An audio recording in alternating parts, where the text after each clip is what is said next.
Okay, let's see now. The stream is starting. Yeah, we're live now. Yes, indeed, we're live. It feels awkward to do this on my own, but that wasn't a fart, by the way. It was this leather seat, so I wasn't farting. So, welcome everybody to the PekingHumor podcast, episode 16. And this is the first time that I'm doing this podcast alone. My brother was supposed to join me, but he's not able to join us tonight, but he's going to join us next week. So I'm going to try to do this on my own, which feels a bit cringeworthy, awkward, and weird. But if people like Bill Burr can do it, why can't I? You know, people like to listen to a crazy redhead who's just talking to himself. So why wouldn't they be able to listen to a crazy Bosnian guy living in Sweden who's talking to himself? So either this might become really successful, or I'm gonna just drive myself to madness. Yeah. Okay, we're live on Facebook. Let's see here. Why am I hearing myself here? Is this weird? All right.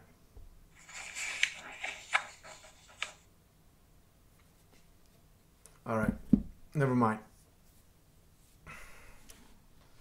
So yeah, we're just gonna get into it. Um, yeah, so I've been doing some stand-up in the local scene, the local stage here in the region of Östergötland in East Sweden. Talked about this before, and it's been going well. Today I actually performed at the Linköping Comedy Festival, which is a festival held each February in Linköping, the neighboring city, and it was fun. The stage was smaller than I expected, but you know, all the seats were taken, and yeah, the crowd was all right. It was pretty fun. You know, some gigs turn out to be better than others, but all in all, it was a pretty good evening. And I'm happy to see that the stand-up scene is slowly growing in the region, and I hope that it'll continue to grow. We'll see how things progress in the future. So I'm doing this live from my basement, but it's not like it's just a normal basement. It's not like a Joseph Fritzl basement. We don't do that over here. Like, you know, people from former Yugoslavia.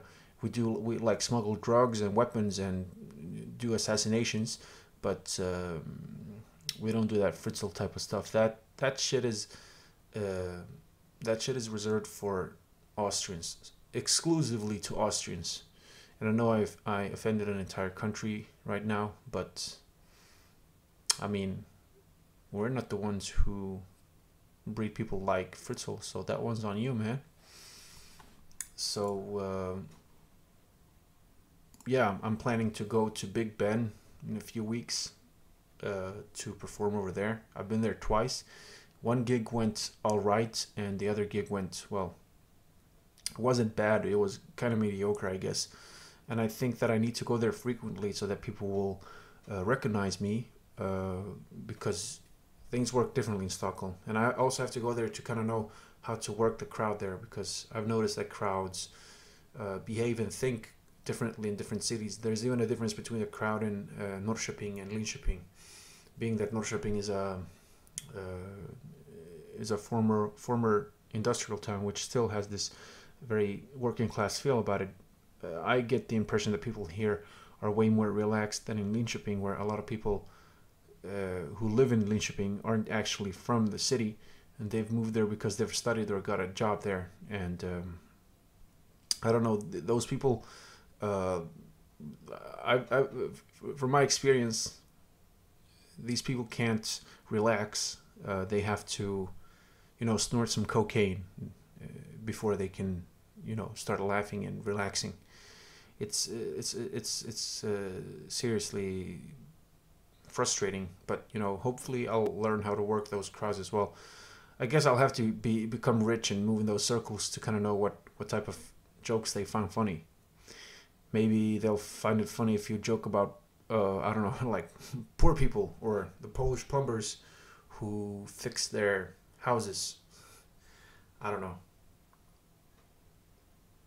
Well, this is going all right.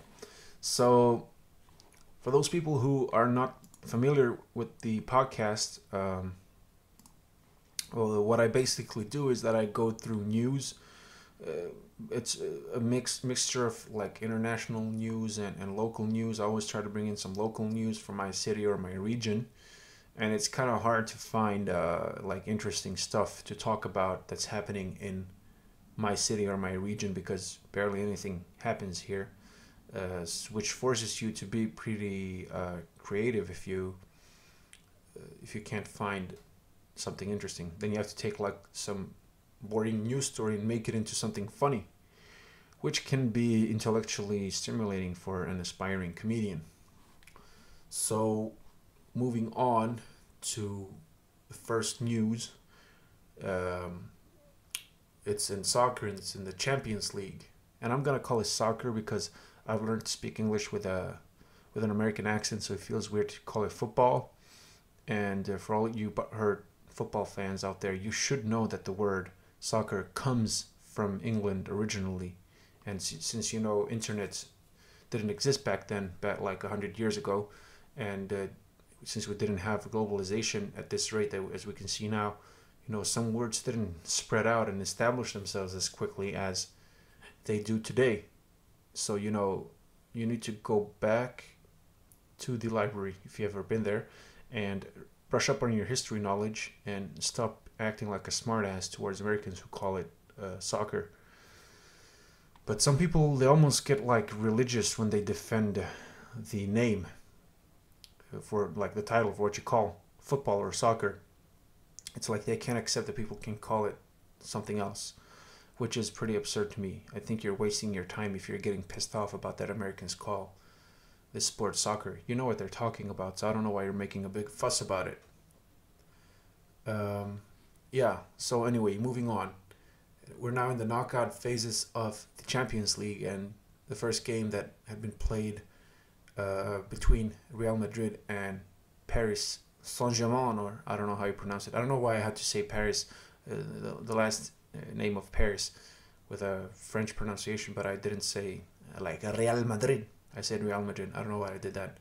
Anyway, the game ended 3-1 to Madrid, and this despite the fact that PSG scored the first goal.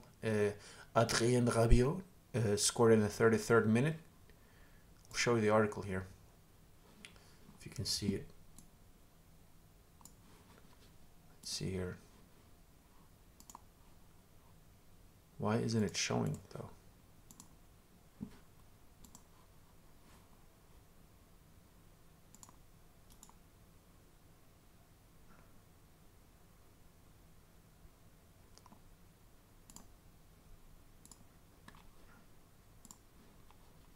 Yeah, I don't know if you can see it here. Let's see here.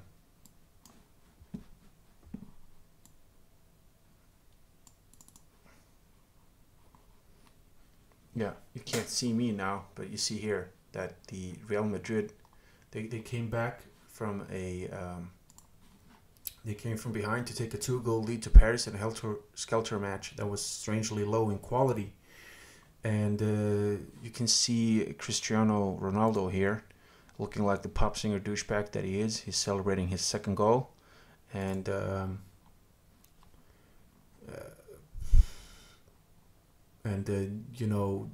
he got a penalty, as Real Madrid always do. They get a penalty which he scores. That's why they call him Penaldo. And maybe, as you can tell, I'm not a big fan of Ronaldo, but I don't know, like it's weird to see such low quality play between two top teams. And maybe they've been partying too hard before this game. However, I mean, I expected more from Neymar. Neymar moved to Paris to prove himself. He wanted to show that he didn't need Messi. He wanted to show that, you know, he's a quality player, and this is kind of hard to do if you're not carrying your team. And I mean, I don't know, it's going to be tough for Paris to come back from this. They'll have to score a lot of goals if they want to beat Madrid at home. It'll be a bit easier since they're at home, but they're going to have to be really tough, because these Madrid guys, they've been playing together for a while. They know each other and they're experienced. They've got routine, so it's going to be pretty hard to beat them, even though you're playing at home in Paris. Maybe they could learn something from Barcelona, you know, since Barcelona made an epic comeback against them. And I don't know, I think it's because, you know, Paris, they lack this culture, this history, this routine. It's a relatively young team. When if you're speaking about like success, they're a very young team. They've only been like at the top for 5-6 years, thanks to that oil money. And you know, I think it's gonna take a while before they can like advance further into the group stages and into the elimination stages of the Champions League. They need to play, and they need to also develop their own talent. You know, they can't just buy some good players. You can't just throw money on the club and then expect it to be successful. You need to understand the sport as well if you want to become successful. And I know that Madrid also buys some of the best players, but they've actually become pretty good at developing some talents, some local talents, such as Asensio and what's the other guy's name called? Maybe it's Vázquez, and there's another guy that I can't remember the name of. If anyone was in the chat, you could help me. Anyway, my point is that they've managed to develop some local talent, which is really good. And they've been a top club for decades, you know. They have that culture, tradition, and history. And, you know, they might get, you know, attacked for being this club that only buys rich players, which I agree with. But on the other hand, it's not entirely their fault. I mean, if both the players of other clubs want to go there, and if these clubs also sell them, sometimes they sell them against their will. You know, you can't blame Madrid for everything. I know I'm being a bit of a devil's advocate here, but, you know, sure, Real Madrid are being dickheads by buying all these good players and ruining it for other clubs. But on the other hand, these clubs oftentimes want to sell these players, these talents, and these players also want to play for Real Madrid. So, you know, you can't blame it all on Madrid, even though I don't like Madrid. Yeah, so let's see here.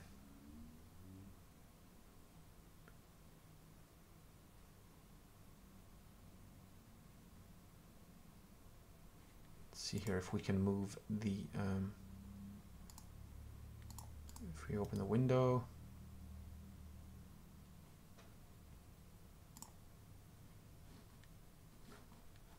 Why isn't this changing size though? I don't know.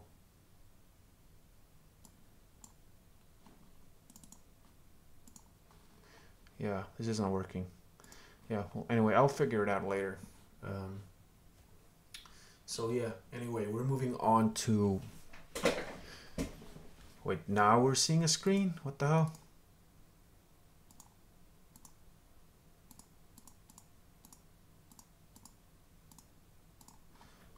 Okay, so we're moving on to this segment that I have called hashtag These Walls Don't Lie. And in this segment, I talk about walls that we have set up all over the world. And I'm talking about like border walls and border fences.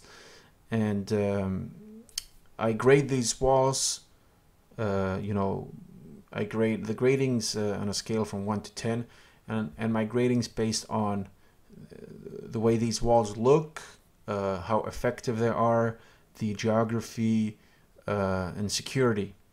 That's basically what I grade them on, and the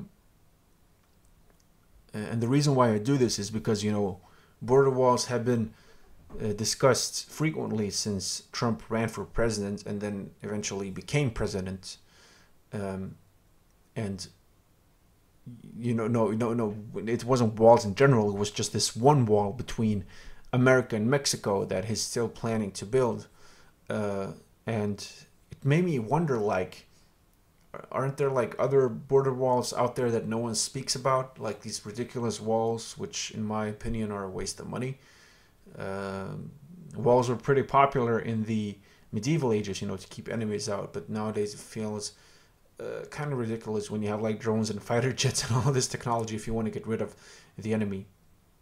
I'm not saying that you should do that to people, but you know, it's pretty ridiculous. And what I want, my purpose of having this segment in the podcast is to to highlight, like, you know, the stupidity and the paranoia of mankind, and, you know, to show people that, you know, we only discuss the stuff that are trending on social media and what the media brings up to us. So, you know, I want to highlight some other places that people don't really speak about, and this is one of them.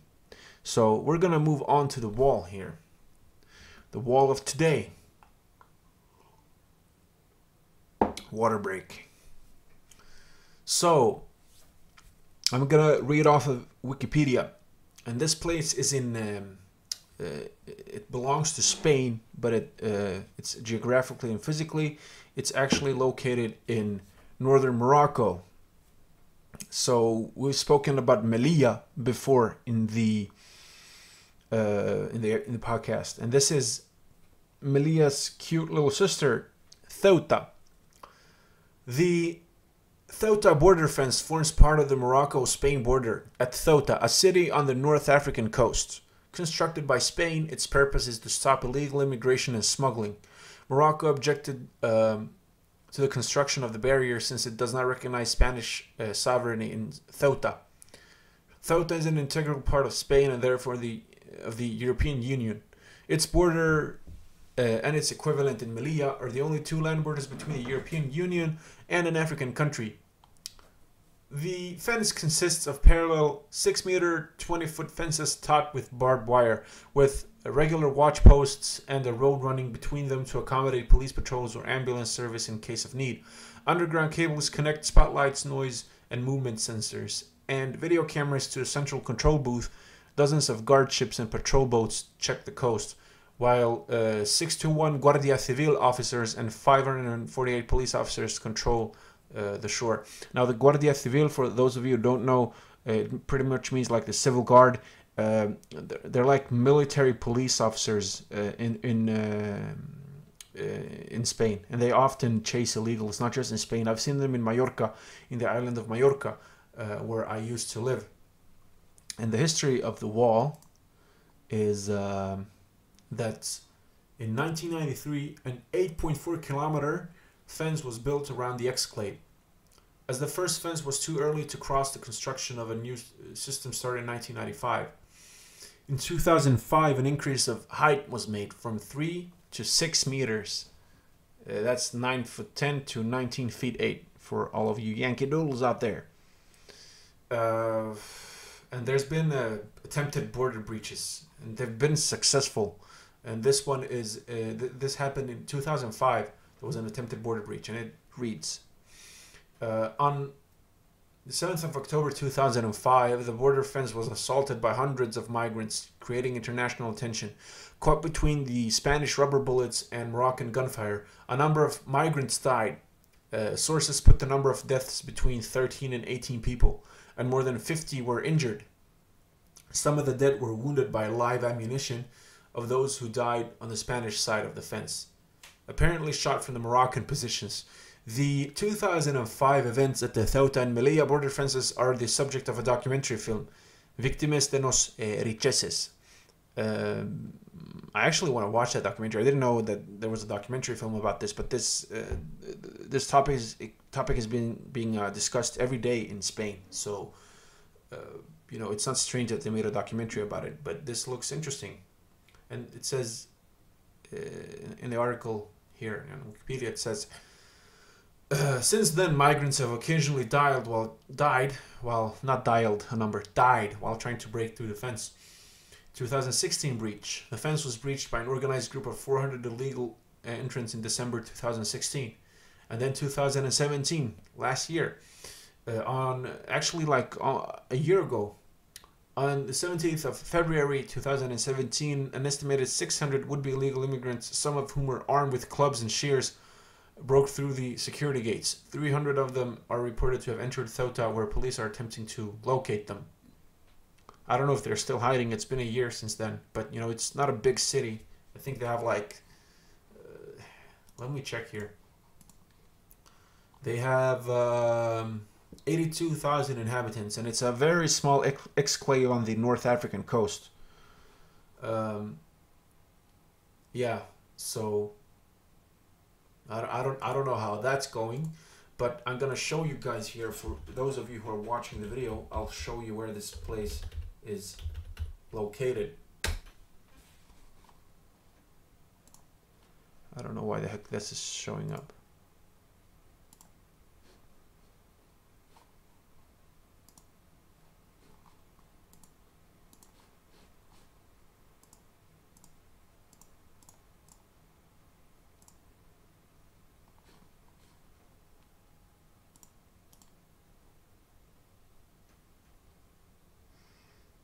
Yeah, I'm trying to open this crap now.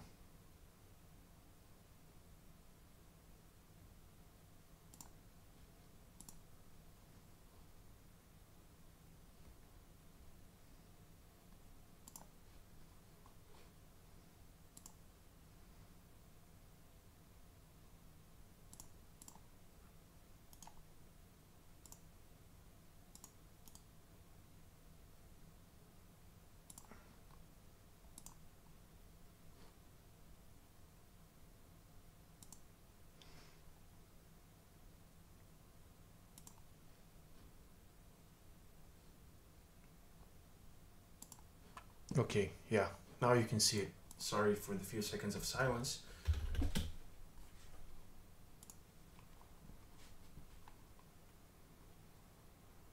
Alright, so this is where Ceuta is. I'm still figuring this crap out, so I'm sorry guys, but I really want to learn. Like, I've learned how to use the sound system and the microphone, so now I'm trying to learn how to use OBS and all of these things. I know it's not that complicated. I've just been a bit lazy, but if I've managed to learn how to use the sound card and the microphone, it shouldn't be a problem to learn how to use all these links and stuff on OBS. Right, so let's zoom out a little bit. So over here, you see Sweden, in Norrköping, East Sweden, Southeast Sweden, however you look at it, where I'm located. Down here, you have Spain. And this is Morocco right here. And if you zoom in, you see that actually Ceuta isn't located on the Spanish mainland, but it's actually located in Africa, North Africa to be precise, in Morocco. And this is Ceuta. As you can see, there's a ferry that goes to Spain, and it's like almost right across Gibraltar, which is a British exclave. And you know, the Spanish are really salty about the fact that the British took Gibraltar from them, because it's a very strategically important place for you know, trade and commerce and transport in the Mediterranean and out into the Atlantic Ocean. And you know, the Spanish, they're like, yes, but you have to give back Gibraltar to us. Gibraltar belongs to España. And the British are like, oh, we will give back Gibraltar in it when you give Ceuta and Melilla back to the Moroccans. And, you know, they actually have a point. And, you know, the population of Gibraltar, like the younger generation, they're starting to forget how to speak Spanish. They only speak English. And it's pretty funny because there's like a huge country right next to them where where people do speak Spanish, because you know the Spanish language actually comes from Spain. But yeah, here you can see Ceuta, and there's a tiny road here. It's the only road that you can use to enter Ceuta legally with a passport and all that stuff. But over here you can't enter it, and you see the border wall goes all along this line here, these mountains here, and this is the city itself. And as you can see, it's not that big, so these migrants should be relatively easy to find, unless they've managed to develop a way to breathe underwater, and they might be living in some caves in the water, which I highly doubt. So I don't know. It's a pretty sad situation, and you know, Spain could have easily solved this by just giving the city back to Morocco. Well, let Morocco deal with it. Because what these migrants are hoping to do is, like, when they cross the border, they can apply for an asylum and they can't send them back, like, immediately. But I've heard that the Moroccan authorities actually treat these migrants worse than what Spain does. And as you could see, the Moroccan police actually treated these migrants in a way worse way than the Spanish police. At least the Spanish police had a decency to use rubber bullets, while the Moroccan police used real bullets, which is pretty shocking and sad. But then again, Morocco's famous for doing some kind of absurd things. I mean, the government, not the people. I actually want to go to Morocco, so please don't ban me, King Mohammed. Your country is not a disaster. It's a beautiful country, great people, great Muslims. I want to go there. I think my Trump impersonation is becoming better. Yeah. So we're gonna grade the fence before we move on. You can see the fence here and the border wall. I believe this is Ceuta up here. I'm not 100% sure. As you can see here. So I'm gonna grade this. I mean, look at this, the greenery and everything. It's beautiful. I give this wall a 7 out of 10 because you can because security wise you can still climb over this stuff, you know, throw some jackets on the barbed wire and climb up. You can climb up this fence and stuff. And you know, there's like a lot of trees and bushes to hide in, but however, aesthetically speaking, I mean, this is gorgeous. So at least when you get shot down by Moroccan or Spanish police, you're gonna have a nice view to enjoy while you're like bleeding out in the woods. So it gets a 7 out of 10 by me. I mean, security wise, Melilla is way better, but Ceuta's border wall is way prettier. Like the aesthetics, the nature, the geography, and everything is way prettier than the wall in in Melilla. Let's see here. Border wall Ceuta. Let's see if we can find some more images. And I'm sorry about this image. I mean, I'm so incompetent. You can see here people trying to cross. And they're climbing. And you see the cops are like waiting for them. Yeah, they should have sent a distraction if they wanted to cross this wall. And this part of the wall. I mean, come on, look at this beautiful scenery. And there's like a hunting tower there, but they're not hunting animals. They're hunting people. Gosh. You see here, wow, there's like a cop. It looks like a cop from like an action movie. Jumping and shit. And over here, you can see the ocean. I believe it's the Mediterranean.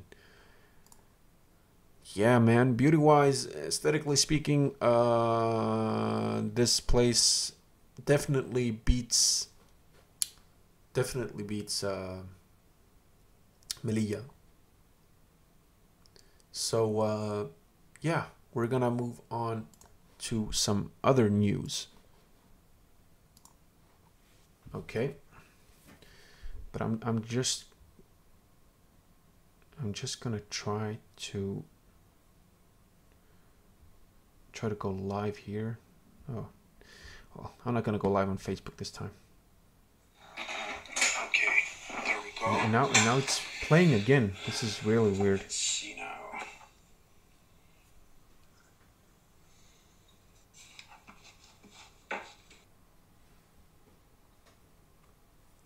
All right, never mind.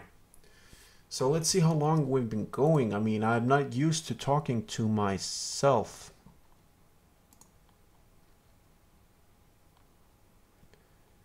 How long have we been going on? I have no idea where to see this though.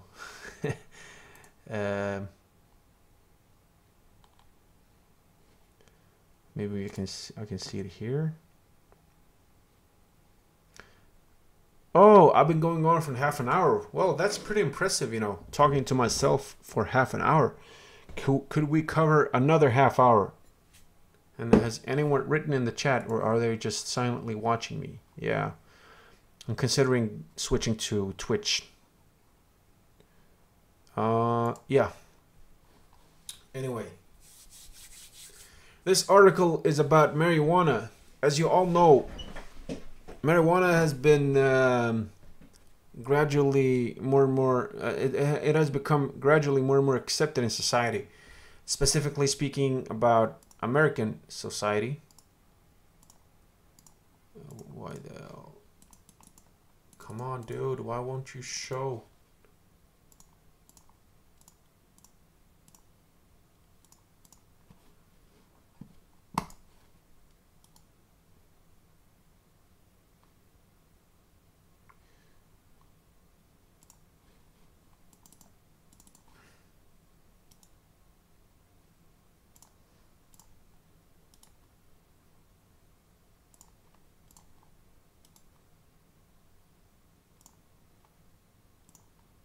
Okay, let's see here.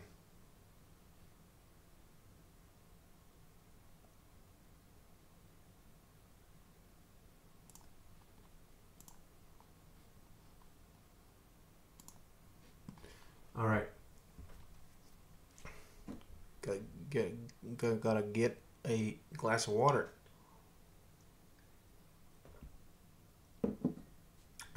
As more U.S. states legalize marijuana, more women are stepping up to meet the need for weed.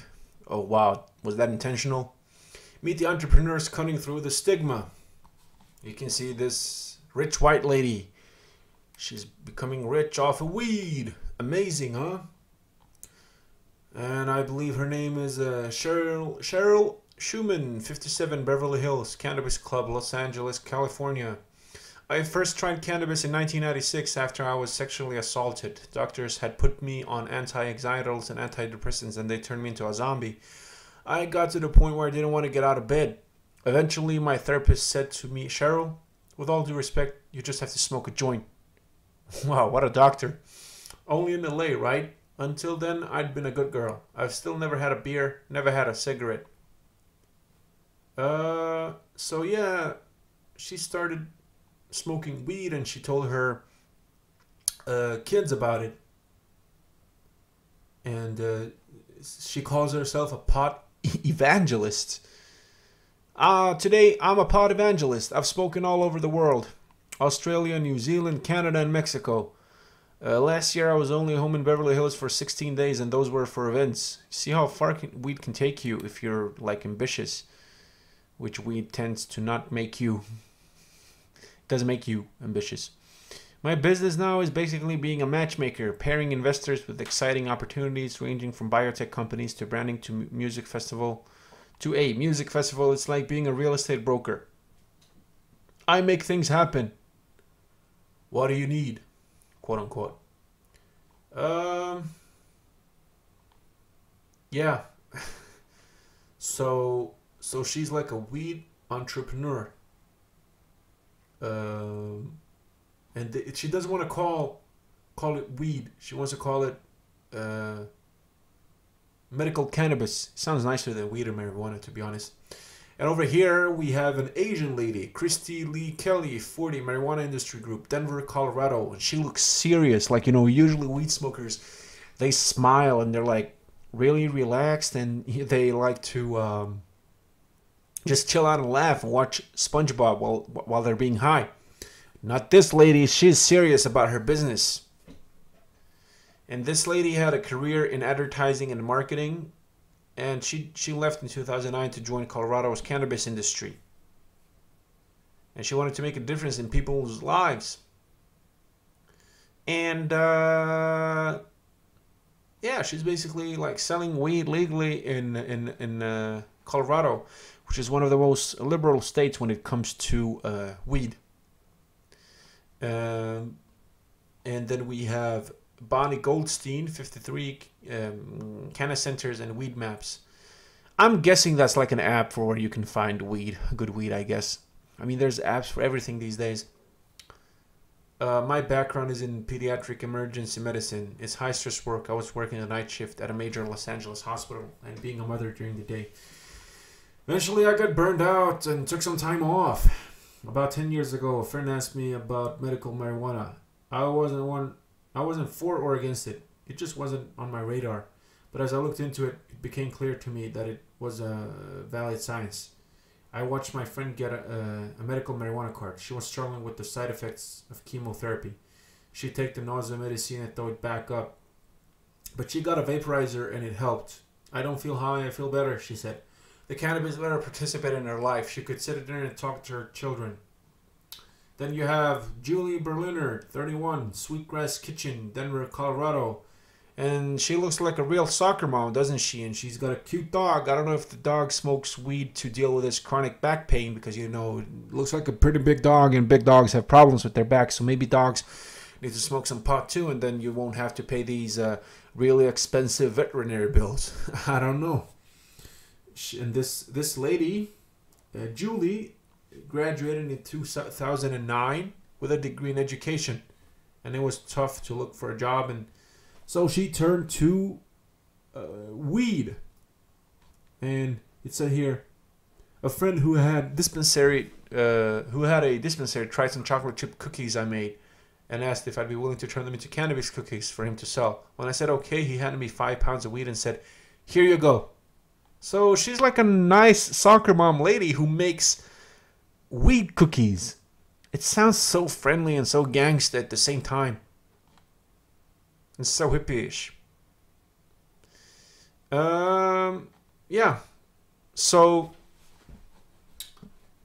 let's see here if I can remove this goddamn window, which I managed to do. Yeah, so what this article basically is trying to say is that, you know, people smoke weed for medical reasons, and weed is good for you for these reasons, you know, back pain, anxiety, depression, and so on. And I don't argue against that. You know, I'm not a doctor. I'm not a scientist, so I don't know, but I suppose it helps if it's been, if people, I don't know these people, but I guess, I don't know these people who've been smoking weed to deal with their issues, but I'm sure it helps them. But my issue with weed smokers is that, you know when you meet people who drink alcohol or snort cocaine, they'll say that it's bad for you. They say, well, I like to do it, or I do it for this and that reason, but, you know, in the end, it is bad for your health.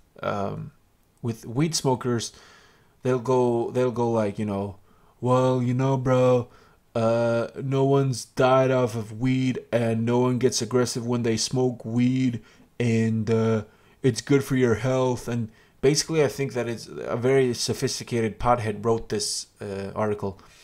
From my experience, you know, pot smokers are extremely paranoid and very angry when they don't get their weed. So it's like weed is dangerous in a more subliminal way, you know? You smoke a joint and then like half your life just zooms by. That's the dangers of smoking weed. And pot smokers can never admit that there's anything negative to weed. I mean, there's like no fierce opponents against, you know, weed smoking. Maybe some parents, you know, but no one would argue against this, and still they're being so aggressive, you know, to try to prove their point. They want to prove to people that, you know, not all weed smokers are bad and that weed smoking isn't that bad, and no one's arguing against them. But you know, some of these people, they won't like to admit that they're addicted, and you know, it's like they're arguing against nobody except maybe a few pissed off and paranoid parents. But maybe this is a side effect of the weed smoking. They're paranoid and they think that everyone's attacking them, and they got to defend weed smoking. I don't know.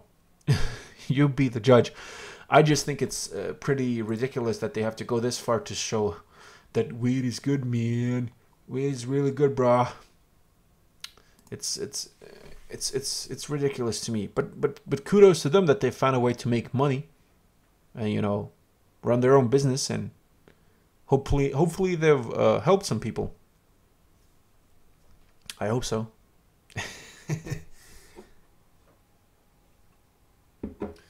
Well, we're gonna move on to the last topic of the day. I don't know why this black screen turns up. It's very frustrating.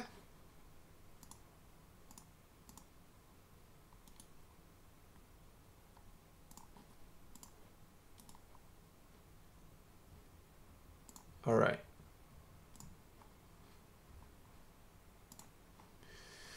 All right, so this article is in Swedish. This is the last news article, and this is in Norrköping in my city. There's a supporter of this club called AIK, which is a club based in Stockholm in the working class area of Solna. And they have a big football club which hasn't won anything in ages, but they have some of the most fanatic and wild supporters in Scandinavia, I would say. And they're famous for wrecking shit and making the police show up wherever they show up. I don't really know why they're so proud of being AIK supporters when they have such a bad reputation. And usually it's their soccer fans who get into a fight.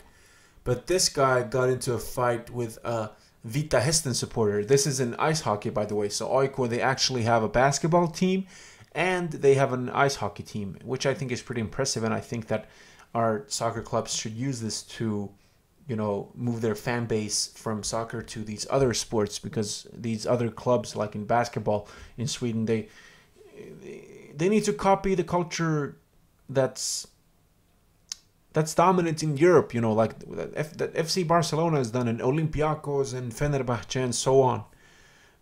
Take these fans, these passionate soccer fans, they'll come and watch these games because it's the same club. AIK, I think they're in the second division in basketball, and they have more fans showing up to the games than basketball teams in the first league here in Sweden. But for once, they didn't get into a fight about, you know, during a soccer game or after a soccer game. This was after a hockey game 2 years ago in January. And 25-year-old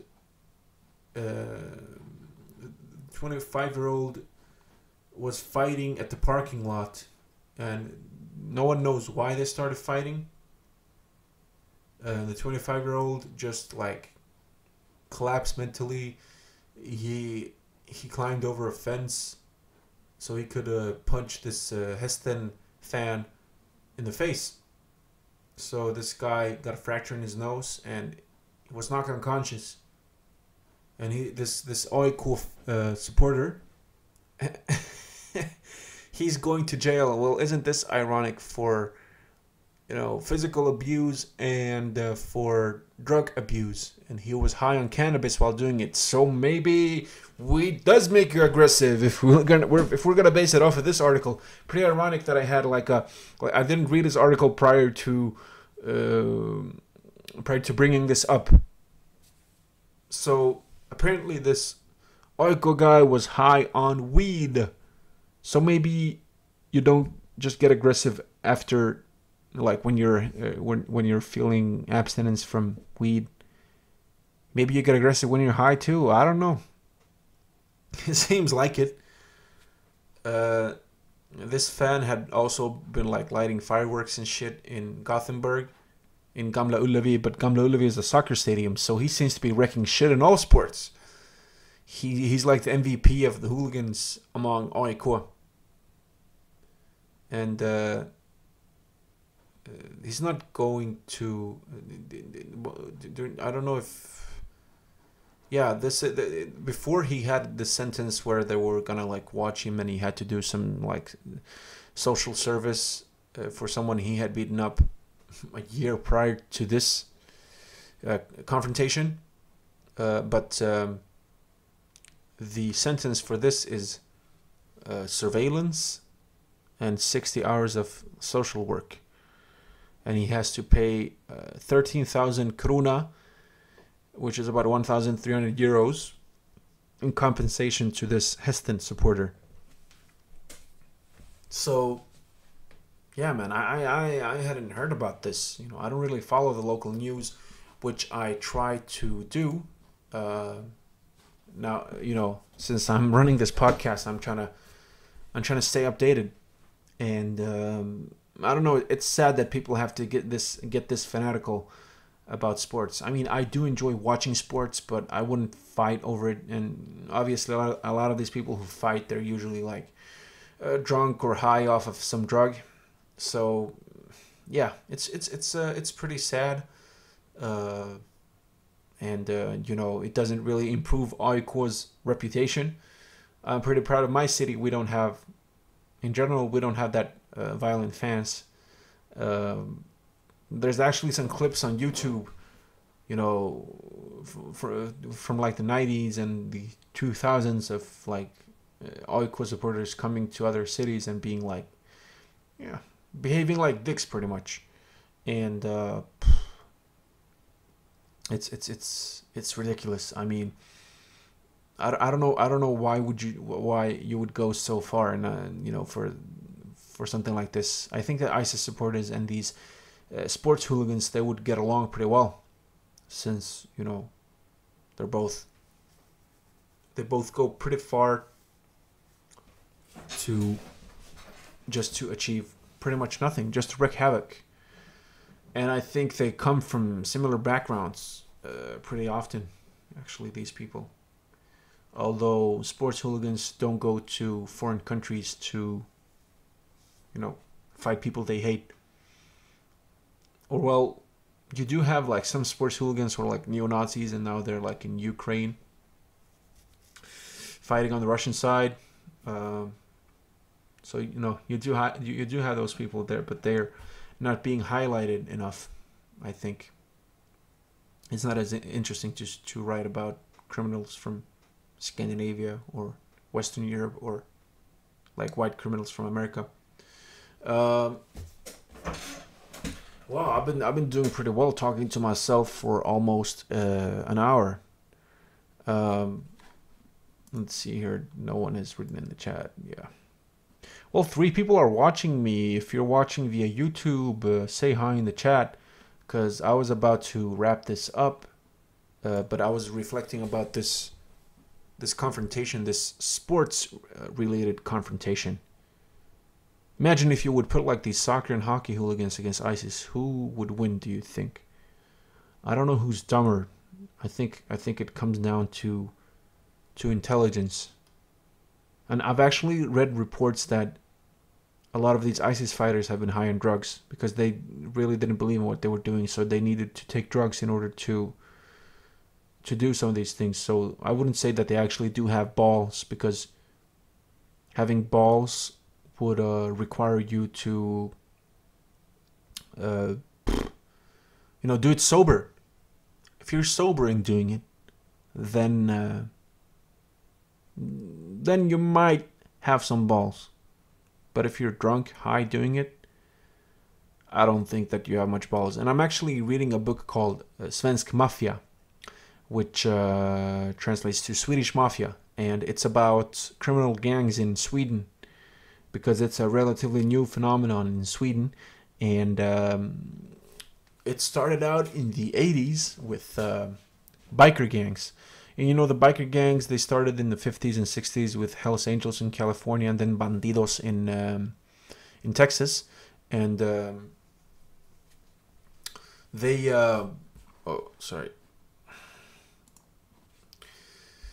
they you know, due to globalization, I guess they spread here.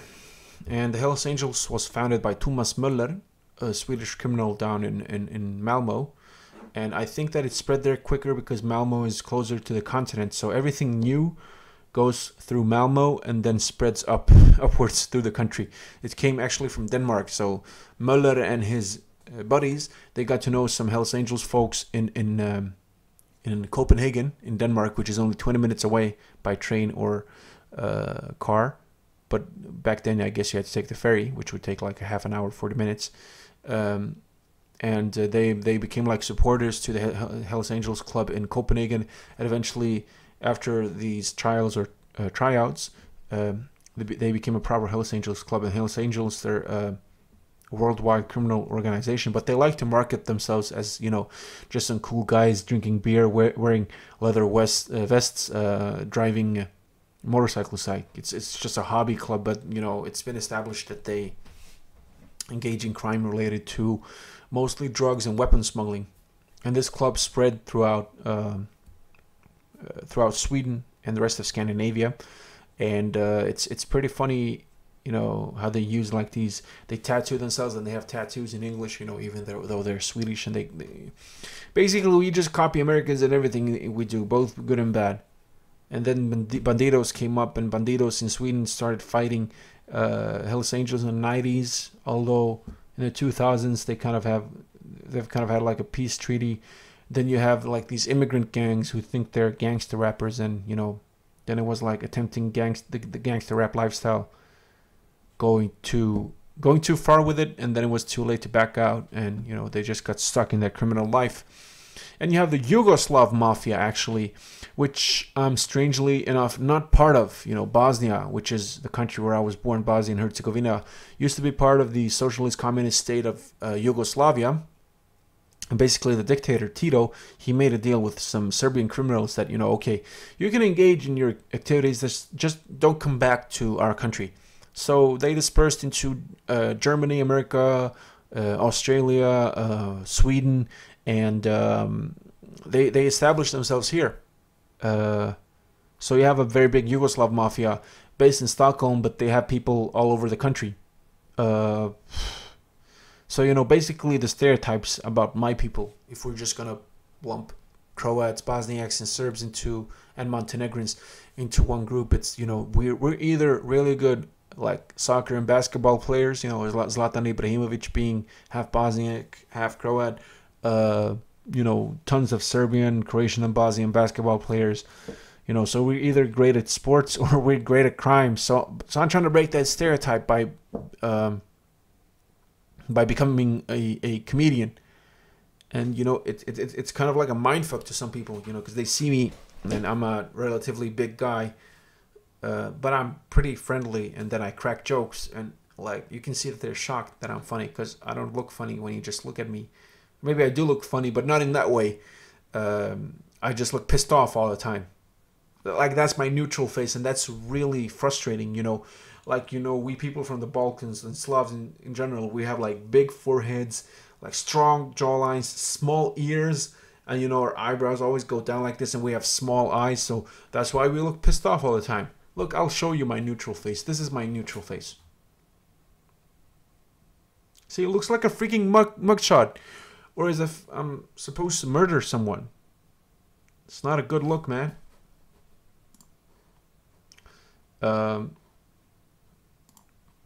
So, you know, how did I go from these sports hooligans to talking about how Yugoslavs look? I don't know. But anyway, I've been ranting on for a while now. Let's see how long we've been going for. Almost an hour.